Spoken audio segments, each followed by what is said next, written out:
नमस्कार दोस्तों, स्वागत है आप सभी का हमारे YouTube channel the transformative institute में।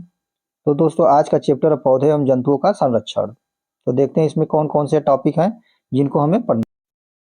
जैसे हमें पढ़ना है जैव विविधता के बारे में, हमें पढ़ना है जैव मंडल का आरक्षण व संरक्षण के बारे में पढ़ेंगे, वनोन्मूलन, मरुस्थलीकरण, संकटापन स्पीसीज के बारे में हम लोग पढ़ेंगे, प्राणी जात क्या होता है, वनस्पत जात क्या होती है ये देखेंगे, और राष्ट्रीय उद्यान और अभ्यारण्य के बारे में हम लोग इस चैप्टर में पढ़ेंगे। तो आइए हम लोग अपना चैप्टर स्टार्ट करते हैं। यहाँ से पढ़ते हैं हम लोग वनोन्मूलन एवं इसके कारण। हेडिंग क्या है? वनोन्मूलन एवं इसके कारण। हमारी पृथ्वी पर नाना प्रकार के पौधे एवं जंतु पाए जाते हैं।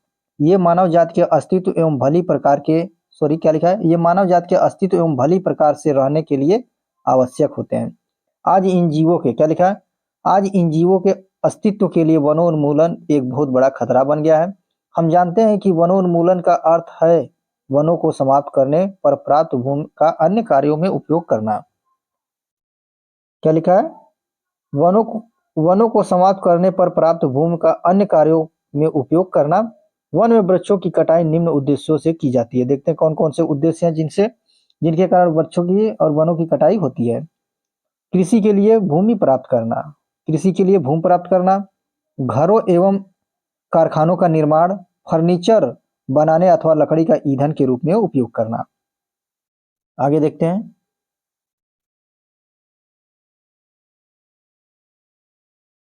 क्या लिखा है? दावानल एवं भीषण सूखा भी वनोन्मूलन के कुछ प्राकृतिक कारक हैं। अब देखते हैं वनोन्मूलन के परिणाम।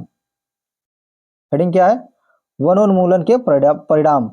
पहली एवं बूझों ने वनोन्मूलन के परिणाम याद करने का प्रयास किया। उन्हें स्मरण है कि वनोन्मूलन से पृथ्वी पर ताप एवं प्रदूषण के स्तर में क्या होती है? वृद्धि होती है।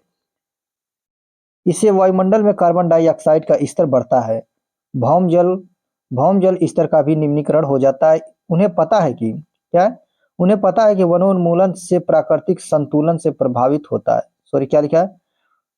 वनोन्मूलन से प्राकृतिक संतुलन भी प्रभावित होता है। प्रोफेसर अहमद ने बताया था कि यदि यदि वृक्षों की इसी प्रकार क्या लिखा है? यदि वृक्षों की इसी प्रकार अनवरत कटाई चलती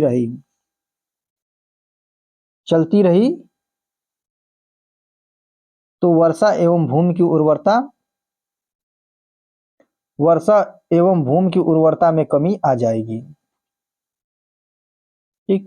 इसके अतिरिक्त बाढ़ एवं सूखे जैसी प्राकृतिक आपदाओं की संभावनाएं क्या होती हैं? बढ़ जाती हैं। ये देखते हैं पॉइंट क्या है। वनोन्मूलन से एक ओर जहां वर्षा में कमी आती है तो दूसरी ओर बाढ़ अपना कैसे संभव हो सकता है। देखते हैं कैसे। अभी हम लोगों ने पढ़ा कैसे संभव हो सकता है।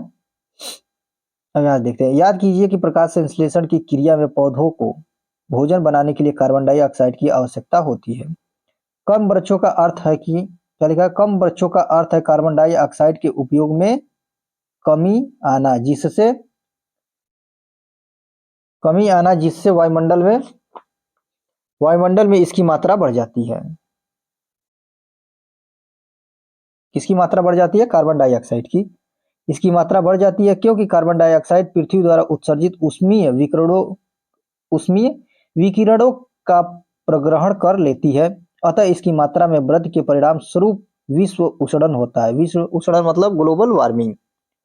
पृथ्वी के ताप में वृद्धि के जल चक्र का लिखा है। पृथ्वी के ताप में वृद्धि के जल चक्र का संतुलन बिगड़ता है और वर्षा दर में कमी आती है, जिसके कारण क्या होता है? सूखा पड़ता है। मृदा के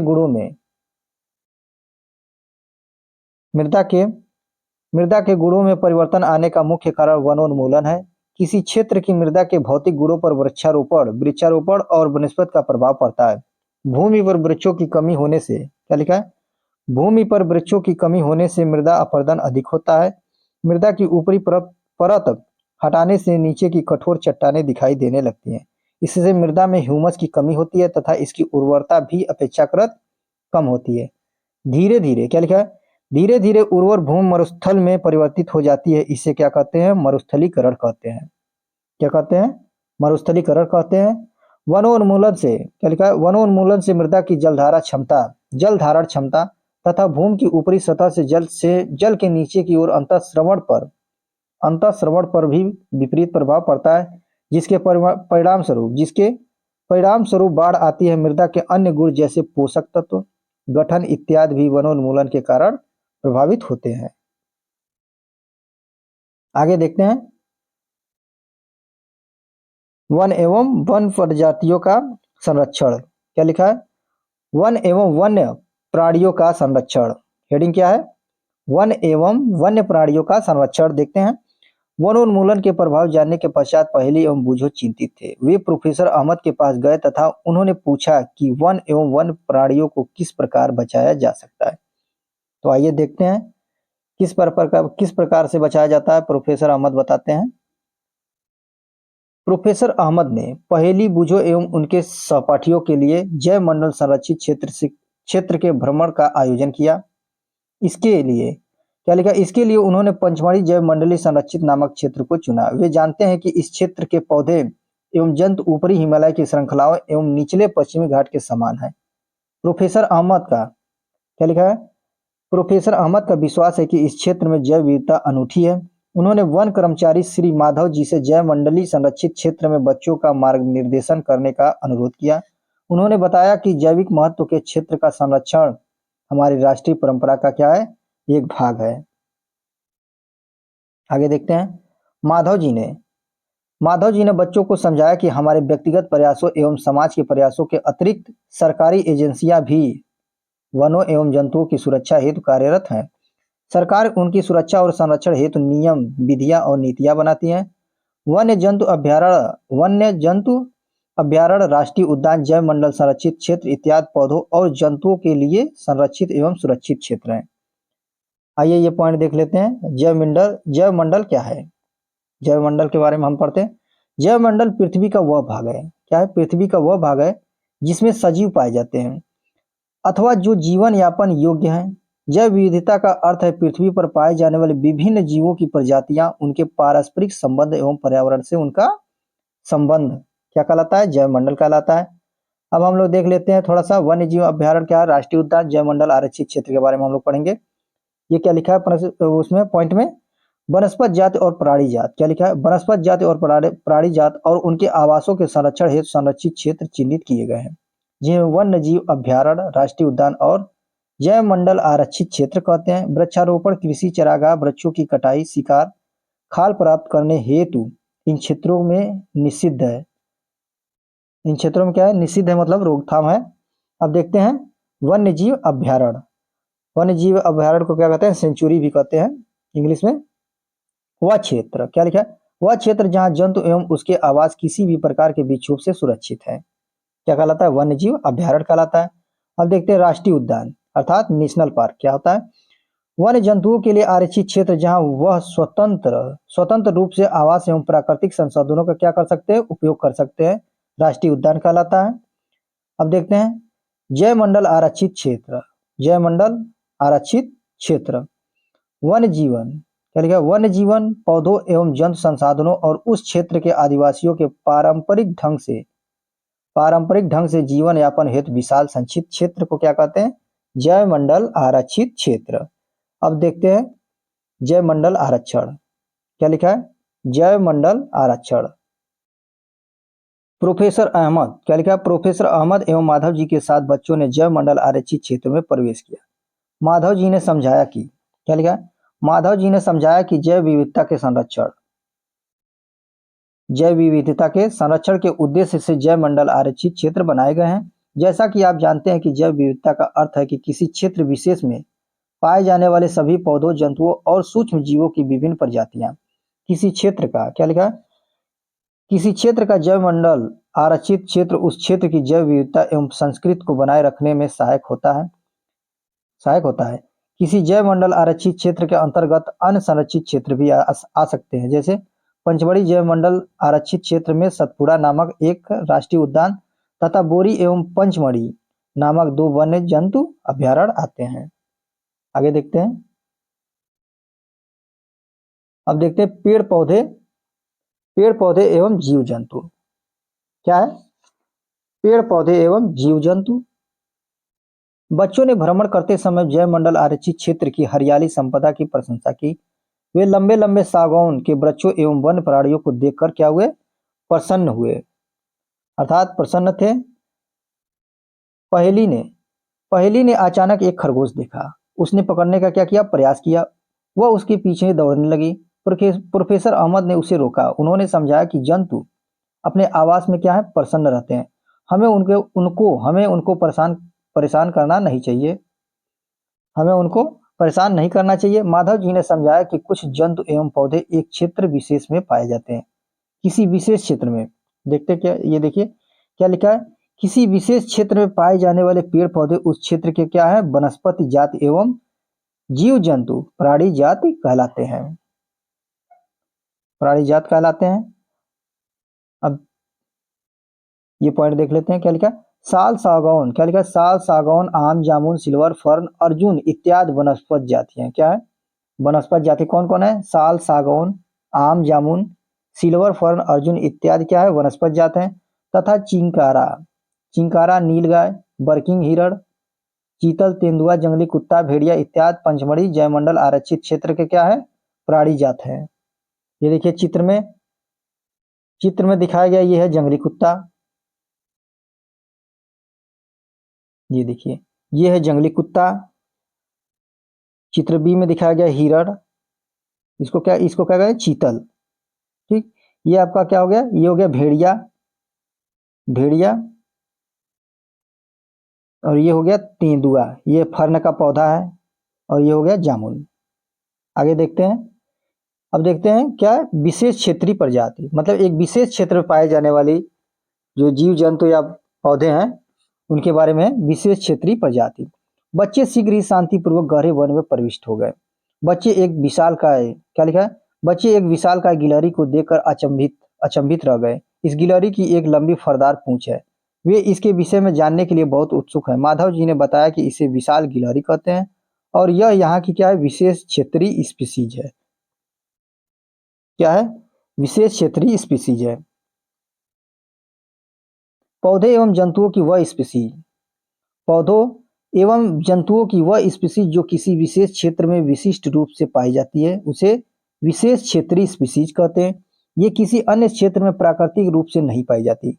किसी विशेष प्रकार का पौधा या जंतु किसी विशेष क्षेत्र, राज्य अथवा देश की विशेष क्षेत्रीय हो सकते हैं। माधव जी ने क्या लिखा, माधव जी ने पंचमढ़ी जैवमंडल आरक्षित क्षेत्र में स्थित साल और जंगली आम के पेड़ को दिखाकर, क्या लिखा है, पेड़ को दिखाकर विशेष क्षेत्रीय वनस्पति जगत का उदाहरण दिया। विशन भारतीय विशाल गिलहरी, क्या लिखा दिया, विशन भारतीय विशाल गिलहरी तथा उड़ने वाली गिलहरी इस क्षेत्र के विशेष क्षेत्रीय प्राणी हैं। प्रोफेसर अहमद ने बताया कि इनके आवास के नष्ट होने, क्या लिखा है, प्रोफेसर अहमद ने बताया कि इसके आवास के नष्ट होने, बढ़ती हुई जनसंख्या एवं नई स्पीसीज के प्रवेश से विशेष क्षेत्रीय स्पीसीज के प्राकृतिक आवास पर प्रभाव पड़ सकता है तथा इनके अस्तित्व को भी खतरा हो सकता है। आगे देखते हैं स्पीसीज के बारे में।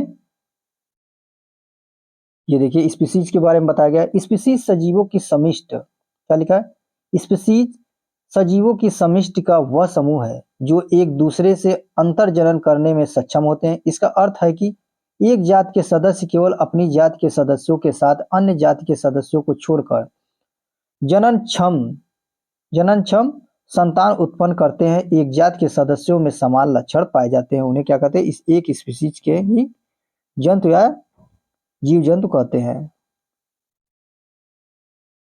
अब देखते हैं वन्य प्राणी अभ्यारण्य। वन्य प्राणी अभ्यारण्य के बारे में हम लोग पढ़ते हैं। शीघ्र ही पहेली ने एक बोर्ड देखा जिस पर लिखा हुआ था पंचमढ़ी वन्य प्राणी अभ्यारण्य। प्रोफेसर अहमद ने बताया कि आरक्षित वनों की तरह, क्या लिखा है, प्रोफेसर अहमद ने बताया कि आरक्षित वनों की तरह कुछ ऐसे क्षेत्र हैं जहाँ वन्य प्राणी सुरक्षित एवं संरक्षित रहते हैं। इन्हें क्या कहते हैं, वन्य प्राणी अभ्यारण्य कहते हैं। माधव जी पुनः बताते हैं कि अभ्यारण्य वह स्थान है जहाँ प्राणियों अथवा जंतुओं को मारना या शिकार करना अथवा पकड़ना पूर्णतः निषिद्ध एवं दंडनीय क्या है, अपराध है, दंडनीय अपराध है। यह अफसोस की बात है कि संरक्षित वन क्या लिखा है, यह अफसोस की बात है कि संरक्षित वन भी जीवों के लिए सुरक्षित नहीं रहे, क्योंकि इनके आसपास के क्षेत्रों में रहने वाले लोग उनका अतिक्रमण करके उन्हें क्या कर रहे हैं, नष्ट कर देते हैं। बच्चों को प्राणी उद्यान, क्या लिखा है, बच्चों को प्राणी उद्यान भ्रमण की यादें ताजा करने को कहा जाता है। उन्हें स्मरण है कि प्राणी उद्यान भी वह क्षेत्र है जहां हम प्राणियों का संरक्षण करते हैं। प्राणियों को क्या करते हैं, संरक्षण करते हैं। ये वाला पैरा पढ़ लेते हैं। ये कुछ महत्वपूर्ण संकटापन्न, क्या लिखा है, कुछ महत्वपूर्ण संकटापन्न वन जंतु जैसे कि काले हिरण, श्वेत आंखों वाले हिरण, हाथी, सुनहरी बिल्ली, गुलाबी सिर वाली बतख, घड़ियाल, कच्छ मगरमच्छ, अजगर, गेंडा इत्यादि हमारे वन्य प्राणी अभ्यारण्यों में सुरक्षित एवं संरक्षित है। भारतीय अभ्यारण्यों में अनूठे दृश्य भूमि, बड़े समतल वन, पहाड़ी वन तथा बड़ी नदियों के डेल्टा की झाड़ी भूमि अथवा बुशलैंड है। आगे देखते हैं अब राष्ट्रीय उद्यान के बारे में हम लोग पढ़ते हैं। राष्ट्रीय उद्यान या नेशनल पार्क। सड़क के किनारे एक और बोर्ड लगा था। क्या लिखा था, क्या था, सड़क के किनारे एक और बोर्ड लगा था जिस पर लिखा था सतपुड़ा राष्ट्रीय उद्यान। बच्चे अब वहां जाने के लिए उत्सुक थे। माधव जी ने उन्हें बताया कि यह विशाल आरक्षित क्षेत्र है तथा पर्यावरण के संपूर्ण संकटों को, क्या लिखा है, सॉरी सॉरी क्या लिखा है, पर्यावरण के संपूर्ण संघटकों का संरक्षण करने में क्या है, पर्याप्त है, पर्याप्त है। इन्हें क्या कहते हैं, राष्ट्रीय उद्यान कहते हैं। यह वनस्पत जाति, क्या लिखा है, यह वनस्पत जात, प्राणी जात, दृश्य भूमि तथा ऐतिहासिक वस्तुओं का संरक्षण करते हैं। सतपुड़ा राष्ट्रीय उद्यान भारत का प्रथम आरक्षित वन है। सर्वोत्तम किस्म की, क्या लिखा है, सर्वोत्तम किस्म की टीक अर्थात सागवान इस वन में क्या होते हैं, मिलते हैं। तो जैसे क्या लिखा है, जैसे बच्चे आगे बढ़े उन्हें एक बोर्ड दिखाई दिया जिस पर लिखा था सतपुड़ा बाघ आरक्षित क्षेत्र। दोस्तों इसको पढ़ने के इससे इस पैरा को पढ़ने से पहले हम ये वाला पॉइंट देख लेते हैं। सतपुड़ा राष्ट्रीय उद्यान के बारे में क्या लिखा है, सतपुड़ा राष्ट्रीय उद्यान की चट्टानों में आवास आवास भी क्या है, स्थित है। यह इन वनों में मनुष्य की गतिविधियों के प्रागैतिहासिक प्रमाण है जिसमें हमें आदिमानव के जीवन यापन के बारे में पता चलता है। चट्टानों के इन मानव आवासों में कुछ पेंटिंग कलाकृतियां भी हैं। पंचमढ़ी जैव मंडल संरक्षित क्षेत्र में 55 चट्टान आवास की पहचान की जा चुकी है। जंतु एवं मनुष्य को इन कलाकृतियों में लड़ते हुए शिकार, नृत्य एवं वाद्य यंत्रों को बजाते हुए दर्शाया गया है। आज भी अनेक आदिवासी जंगल में रहते हैं। अब देखते हैं ये वाला पॉइंट, प्रोजेक्ट टाइगर के बारे में हम देखते हैं क्या लिखा है। जैसे बच्चे आगे बढ़े उन्हें एक बोर्ड दिखाई दिया। उस बोर्ड पे क्या लिखा था, सतपुड़ा बाघ आरक्षित क्षेत्र। माधव जी बताते हैं कि हमारी सरकार ने बाघों के संरक्षण हेतु प्रोजेक्ट टाइगर, क्या लिखा है, प्रोजेक्ट टाइगर अथवा बाघ परियोजना लागू की। इस परियोजना का उद्देश्य अपने देश में बाघों की उत्तरजीविता, क्या लिखा है, बाघों की उत्तरजीविता एवं संवर्धन करना था। आगे देखते हैं।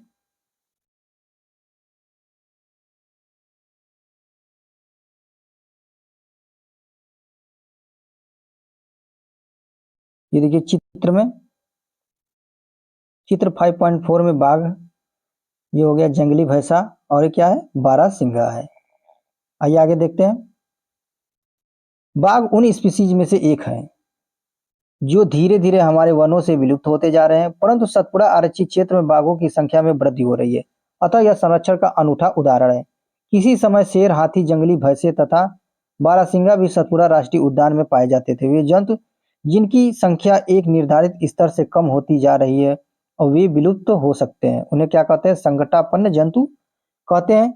बूझों को डायनासोर के विषय में याद दिलाया गया जो लाखों वर्ष पूर्व विलुप्त हो चुके थे। डायनासोर लाखों वर्ष पूर्व विलुप्त हो चुके थे।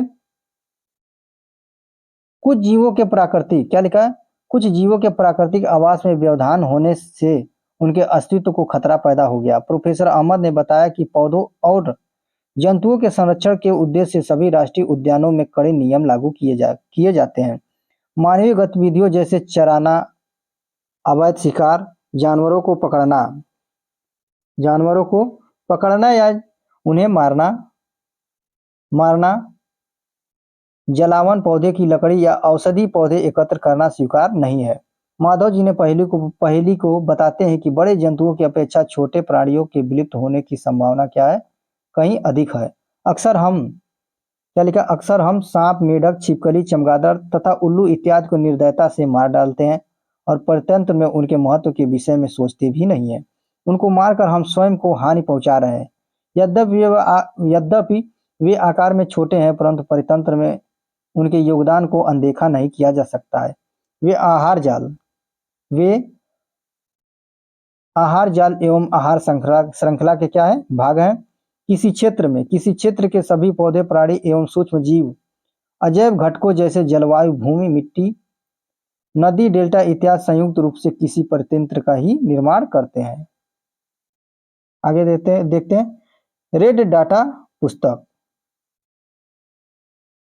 रेड डाटा पुस्तक प्रोफेसर अहमद ने क्या लिखा है, प्रोफेसर अहमद बच्चों को रेड डाटा पुस्तक के बारे में क्या लिखा है, प्रोफेसर अहमद को रेड डाटा पुस्तक के विषय में समझाते हैं। बच्चों को रेड डाटा पुस्तक के बारे में बताते हैं। वो उनको बताते हैं कि रेड डाटा पुस्तक क्या लिखा है, रेड डाटा पुस्तक वह पुस्तक है जिसमें सभी संकटापन स्पीसीज का रिकॉर्ड रखा जाता है। पौधों, जंतुओं और अन्य स्पीसीज के लिए अलग अलग रेड डाटा पुस्तकें हैं। आइए अब देखते हैं प्रवास क्या है। प्रवास के बारे में पढ़ते हैं। माधव जी ने क्या लिखा, माधव जी के निर्देशन में भ्रमण पार्टी गहरे वन में प्रवेश करती है। वह तवा संरक्षित क्षेत्र में कुछ समय आराम करते हैं। पहेली ने नदी के समीप कुछ पक्षी देखे। माधव जी बताते हैं कि यह प्रवासी पक्षी है। ये पक्षी संसार के अन्य भागों से उड़कर यहाँ आए हैं। जलवायु में परिवर्तन के कारण प्रवासी पक्षी प्रत्येक वर्ष सुदूर क्षेत्रों से एक निश्चित समय पर उड़कर आते हैं। वह यहाँ अंडे देने के लिए आते हैं, क्योंकि उनके मूल आवास में बहुत अधिक शीत के कारण वह स्थान उस समय जीवन यापन हेतु अनुकूल नहीं होता। ऐसे पक्षी जो उड़कर सुदूर क्षेत्रों तक लंबी यात्रा करते हैं, उन्हें क्या कहते हैं, प्रवासी पक्षी कहलाते हैं। वे प्रवासी पक्षी कहलाते हैं। कौन से पक्षी? वे पक्षी जो उड़कर सुदूर क्षेत्रों से अर्थात दूर से क्षेत्रों तक लंबी यात्रा करते हैं, प्रवासी पक्षी कहलाते हैं। आगे देखते हैं। अब देखते हैं कागज का पुनः चक्रण। कागज का पुनः प्रोफेसर अहमद बच्चों का ध्यान वनोन्मूलन के एक और कारण की ओर आकर्षित करते हैं। वह उन्हें बताते हैं कि एक टन कागज प्राप्त करने के लिए पूर्ण रूपेण विकसित 17 वृक्षों को काटा जाता है। अतः हमें कागज की बचत करनी चाहिए। प्रोफेसर अहमद यह भी बताते हैं कि उद्योग के लिए कागज का 5 से 7 बार तक पुनः चक्रण किया जा सकता है। यदि कोई छात्र दिन में मात्र एक कागज की बचत करता है तो हम एक वर्ष में अनेक वृक्ष बचा सकते हैं। हमें कागज की बचत करनी चाहिए, इसका पुनः उपयोग एवं पुनः चक्रण करना चाहिए। इसके द्वारा हम न केवल वृक्षों को बचाएंगे, वरन कागज उत्पादन के उपयोग में आने वाले जल एवं ऊर्जा की भी बचत कर सकते हैं। इसी के साथ साथ कागज उत्पादन के उपयोग में आने वाले हानिकारक रसायनों में भी कमी आएगी। अब देखते हैं पुनर्वनरोपण के बारे में हम लोग पढ़ते हैं। प्रोफेसर अहमद का सुझाव है कि वनोन्मूलन का उत्तर पुनर्वनरोपण है। पुनर्वनरोपण में काटे गए वृक्षों की कमी पूरी करने के उद्देश्य से नए वृक्षों का रोपण करना है। रोपण वाले वृक्ष सामान्यतः उसी स्पीसीज के होते हैं जो उस वन में पाए जाते हैं। हमें कम से कम उतने वृक्ष तो लगाने चाहिए जितने हम काटते हैं। प्राकृतिक रूप से भी वन का पुनर्वनरोपण हो सकता है। यदि वनोन्मूलित क्षेत्र को आबादित छोड़ दिया जाए तो यह स्वतः पुनर्स्थापित हो जाता है। प्राकृतिक पुनर्वनरोपण में मानव गतिविधियों का कोई स्थान नहीं है। हम अपने वनों को अब तक बहुत अधिक नष्ट कर चुके हैं। यदि हमें अगली पीढ़ी के लिए हरी संपदा बनाए रखनी है तो अधिक वृक्षारोपण ही एकमात्र विकल्प है। प्रोफेसर अहमद ने बताया कि भारत वन संरक्षण अधिनियम, इस अधिनियम का उद्देश्य प्राकृतिक वनों का परिरक्षण है और संरक्षण करना है। साथ ही साथ ऐसे उपाय भी करना जिससे वन में और उसके समीप रहने वाले लोगों की आधारभूत आवश्यकताओं की पूर्ति हो सके। आगे देखते हैं, कुछ प्रमुख शब्द हैं जिनकी चर्चा इस अध्याय में किया गया है, जैसे कि जैव विविधता। जैव विविधता के बारे में हम लोगों ने पढ़ा। जैव मंडल आरक्षण एवं संरक्षण, वनोन्मूलन, मरुस्थलीकरण परितंत्र, संकटापन्न स्पीसीज के बारे में हम लोगों ने पढ़ा। विशेष क्षेत्रीय स्पीसीज क्या होते हैं, विलुप्त प्रजातियों के बारे में हमने पढ़ा। प्राणी जात, वनस्पत जात, प्रवासी पक्षी और राष्ट्रीय उद्यान। राष्ट्रीय उद्यान रेड डाटा पुस्तक पुनर्वनरोपण अभ्यारण्य के बारे में हम लोगों ने पढ़ा। अब देखते हैं हम लोगों ने क्या सीखा। वन्य प्राणी अभ्यारण्य, राष्ट्रीय उद्यान एवं जैव मंडल आरक्षित क्षेत्र ऐसे नाम है जो वन एवं वन्य प्राणियों का संरक्षण एवं परिरक्षण हेतु बने हैं। जैव विविधता क्या लिखा है, जैव विविधता का अर्थ है कि किसी विशिष्ट क्षेत्र में पाए जाने वाले सजीवों की विभिन्न किस्में। किसी क्षेत्र में सभी पौधे एवं जंतु उस क्षेत्र के वनस्पत जाति और प्राणी जाति से जाने जाते हैं। विशेष क्षेत्रीय स्पीसीज किसी क्षेत्र विशेष में ही पाई जाती हैं। संकटापन्न स्पीसीज वह स्पीसीज है जो विलुप्त होने के कगार पर है। रेड डाटा पुस्तक क्या लिखा है, रेड डाटा पुस्तक में संकटापन्न स्पीसीज का रिकॉर्ड रहता है। प्रवास वह परिघटना है जिसमें किसी स्पीसीज का अपने आवास से किसी अन्य आवास में हर वर्ष की विशेष अवधि में विशेषकर प्रजनन हेतु चलन होता है। हमें वृक्ष ऊर्जा और पानी की बचत करने के लिए कागज की बचत, उसका पुनः उपयोग और पुनः चक्रण करना चाहिए। पुनर्वनरोपण नष्ट किए गए वनों को पुनर्स्थापित करने के लिए रोपण करना है। देखते हैं कुछ क्वेश्चन है, रिक्त स्थानों की पूर्ति करते हैं। वह क्षेत्र क्या लिखा है, पहला क्वेश्चन क्या है, क पहले का क, वह क्षेत्र जिसमें जंतु एवं प्राकृतिक आवास में संरक्षित होते हैं। क्या कहते हैं, या क्या होगा, वह क्षेत्र जिसमें जंतु एवं प्राकृतिक आवास में संरक्षित होते हैं क्या कहलाता है, वन्य प्राणी अभ्यारण्य कहलाता है। यहाँ पर क्या होगा, वन्य प्राणी अभ्यारण्य। ख देखते हैं क्वेश्चन नंबर ख, पहले का ख, किसी क्षेत्र विशेष में पाई जाने वाली स्पीसीज। किसी क्षेत्र में पाई जाने वाली किसी क्षेत्र विशेष में पाई जाने वाली स्पीसीज क्या कहलाती है, विशेष क्षेत्रीय स्पीसीज। तो यहाँ पर क्या होगा, विशेष क्षेत्रीय स्पीसीज कहलाती हैं।